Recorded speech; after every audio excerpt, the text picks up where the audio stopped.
নমস্কার। আজকে সকালবেলায় ৯টার সময় আমি যেটা লাইভ করেছিলাম, আজকে থেকে আমি রোজ যেটা করব, যে আজকে কোন কোন খবরে নজর রাখবেন সেটা ৯টায় আমি আপনাদের লাইভে বলে দেব। আজকে লাইভে কিন্তু আপনাদের বলেছিলাম যে আজকে তৃণমূল কংগ্রেসের প্রতিষ্ঠা বার্ষিকী। তো প্রতিষ্ঠা বার্ষিকীতে অভিষেক বন্দ্যোপাধ্যায় এবং মমতা বন্দ্যোপাধ্যায় কি বার্তা দেন সেটা খুব গুরুত্বপূর্ণ। কারণ ইদানিং তৃণমূল কিন্তু এক সুরে বাজছে না। মমতা বন্দ্যোপাধ্যায়কে বারবার করেই বলতে হচ্ছে যে তৃণমূলে উনি ছাড়া আর কোনো ভরকেন্দ্র নেই। একাধিকবার মমতা বন্দ্যোপাধ্যায় সেটা কথা বলেছেন। এবং অভিষেক বন্দ্যোপাধ্যায়ের সঙ্গে যে একটা দূরত্ব, সেটা আর খুব একটা রাগঢাক কিন্তু নেই।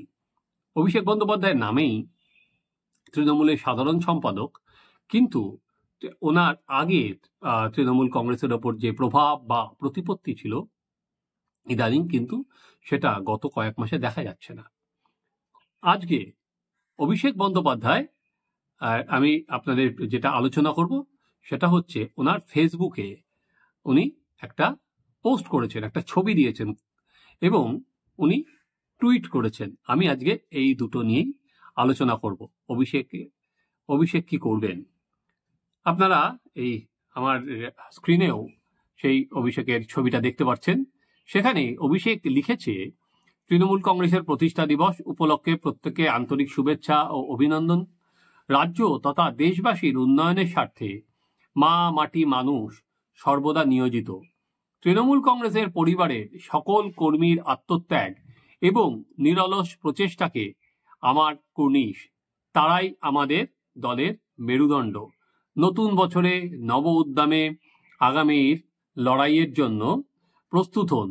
সকল ক্লেদ বিষাদ গ্লানি মুছে যাক সুখের পরশে, এই প্রার্থনা আমার।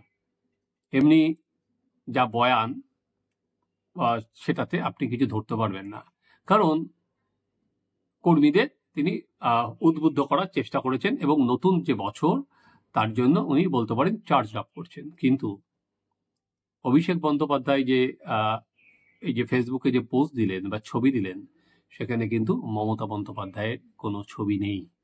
তৃণমূল কংগ্রেসের প্রতিষ্ঠা দিবস, কিন্তু মমতা বন্দ্যোপাধ্যায়ের কোনো ছবি সেখানে দেখা গেল না। এটা কিন্তু যথেষ্ট ইঙ্গিতপূর্ণ। আমরা যদি গত কয়েক বছরে অভিষেক বন্দ্যোপাধ্যায় যে পোস্ট করেছেন, সেটা 22 হোক, 23 হোক, 24 হোক, বরাবরই কিন্তু মমতা বন্দ্যোপাধ্যায়ের ছবি থাকে।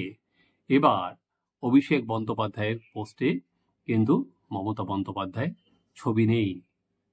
এটা কিন্তু আমি বললাম, বর্তমানে তৃণমূলের রাজনীতির গতি যেদিকে, এটা কিন্তু খুবই গুরুত্বপূর্ণ। যে অভিষেক বন্দ্যোপাধ্যায় যে পোস্টটা করলেন, সেখানে মমতা বন্দ্যোপাধ্যায় ছবি নেই কেন? দেখুন, অভিষেকের সঙ্গে যখন মমতা বন্দ্যোপাধ্যায় বা তৃণমূল কংগ্রেসের একটা দূরত্ব প্রকাশ্যে দেখা যাচ্ছে, সেই আবহে কিন্তু আমরা দেখলাম যে প্রতিবার আমরা দেখি বর্ষ যে শেষের অনুষ্ঠান, মমতা বন্দ্যোপাধ্যায় কিন্তু সেখানে যখন চার্চে যান বড়দিনের প্রেয়ারে, সেখানে কিন্তু আমরা গত দুবার দেখেছিলাম অভিষেক বন্দ্যোপাধ্যায় গিয়েছিলেন, কিন্তু যান আর কি, যেতেন মমতা বন্দ্যোপাধ্যায়ের সঙ্গে। অভিষেক বন্দ্যোপাধ্যায়কে আমরা দেখেছি, ডেরেক ওব্রায়েনকে দেখেছি, কিন্তু এবার কিন্তু আমরা অভিষেক বন্দ্যোপাধ্যায়কে মমতা বন্দ্যোপাধ্যায়ের সঙ্গে একেবারেই দেখিনি, ছিলেন না অভিষেক বন্দ্যোপাধ্যায়। এবার আপনাদের যে আরেকটা যেটা, সেটা হচ্ছে উনি সেটা নববর্ষের আগে একটা টুইট করেছেন। সেই টুইটে আর কি 24 সালে তৃণমূল কংগ্রেসের বিশাল যে জয়, লোকসভার জয়, সেটা নিয়ে তিনি টুইট করেছেন। এবং সেখানেও কিন্তু একবারের জন্য এই যে টুইট, সেখানে এক্স হ্যান্ডেলে যেটা পোস্ট করেছেন আর কি, অধুনা এক্স, একবারের জন্য উনি মমতা বন্দ্যোপাধ্যায় নাম বলেননি। এবং সেখানে যে সামনে যে ছবিটা দিয়েছেন, সেখানেও কিন্তু মমতা বন্দ্যোপাধ্যায় ছবি নেই। সেখানে উনি যেটা বলেছেন, আপনারা আমাদের পেজেও দেখতে পাচ্ছেন, as we step into the new year, I take a moment to reflect on the journey we have shared in 2024. This year has tested our endurance, pushing us to confront every challenges head on, emerge stronger, unyielding in our commitment to stand against those who seek to divide and deprive us. 2024 has been a year of profound personal and professional growth, a time when we braved all obstacles and adversities to serve people selflessly. What was truly stood out is the love and blessings of Ganodevata. Without their grace, we would be incomplete. I am deeply grateful to the each and every one of you for making this memorable. এটা উনি 2024-এর যে জয়ের কথা বলেছেন এবং যে ভিডিওটা উনি দিয়েছেন সেই ভিডিওতে কিন্তু সেখানেও তৃণমূল কংগ্রেস বা মমতা বন্দ্যোপাধ্যায়ের জয়গাথা নেই। সেখানে অভিষেক বন্দ্যোপাধ্যায়ের নিজের সমাবেশ, ওনার ডায়মন্ড হারবার মডেলের কথা বারবার করে বলা হয়েছে। আমি যে কথাটা আপনাদের বললাম, এর থেকে আমরা বছরের প্রথম দিন কি কোনো সিদ্ধান্তে পৌঁছাতে পারি না? এখনো পর্যন্ত অভিষেক বন্দ্যোপাধ্যায়ের আগামী দিন তার রাজনীতি কিভাবে যাবে, প্রথম দিনের আপনি যদি দেখেন একটা ফেসবুকে পোস্ট বা একটা টুইট দেখে কোনো কনক্লুশনে আসতে পারবেন না। কিন্তু এটা ঠিক যে তাদের মধ্যে যে মতপার্থক্য আছে, যে মতভেদ আছে তৃণমূলের শীর্ষস্তরে, সেটা কিন্তু চাপা থাকছে না। ইতিমধ্যে তৃণমূল কংগ্রেসের এই সংক্রান্তি কাটলে তৃণমূল কংগ্রেসের রদবদল হবে।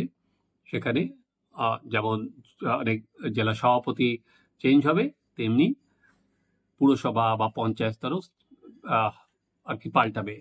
অভিষেক বন্দ্যোপাধ্যায় সেপ্টেম্বর মাসে সেই তালিকাটা জমা দিয়ে দিয়েছেন।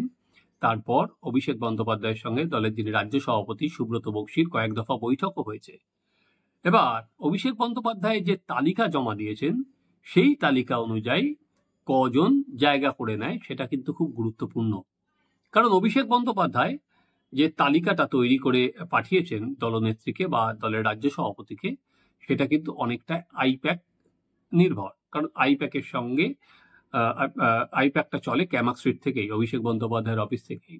তো মমতা বন্দ্যোপাধ্যায় আইপ্যাককে গুরুত্ব আর দেননি, দিতে এটা প্রস্তুত নন। তাই জন্য উনি বিধায়কদের সঙ্গে বৈঠকে বলেছিলেন, ওই আইপ্যাককে বলেছিলেন প্যাক প্যাক।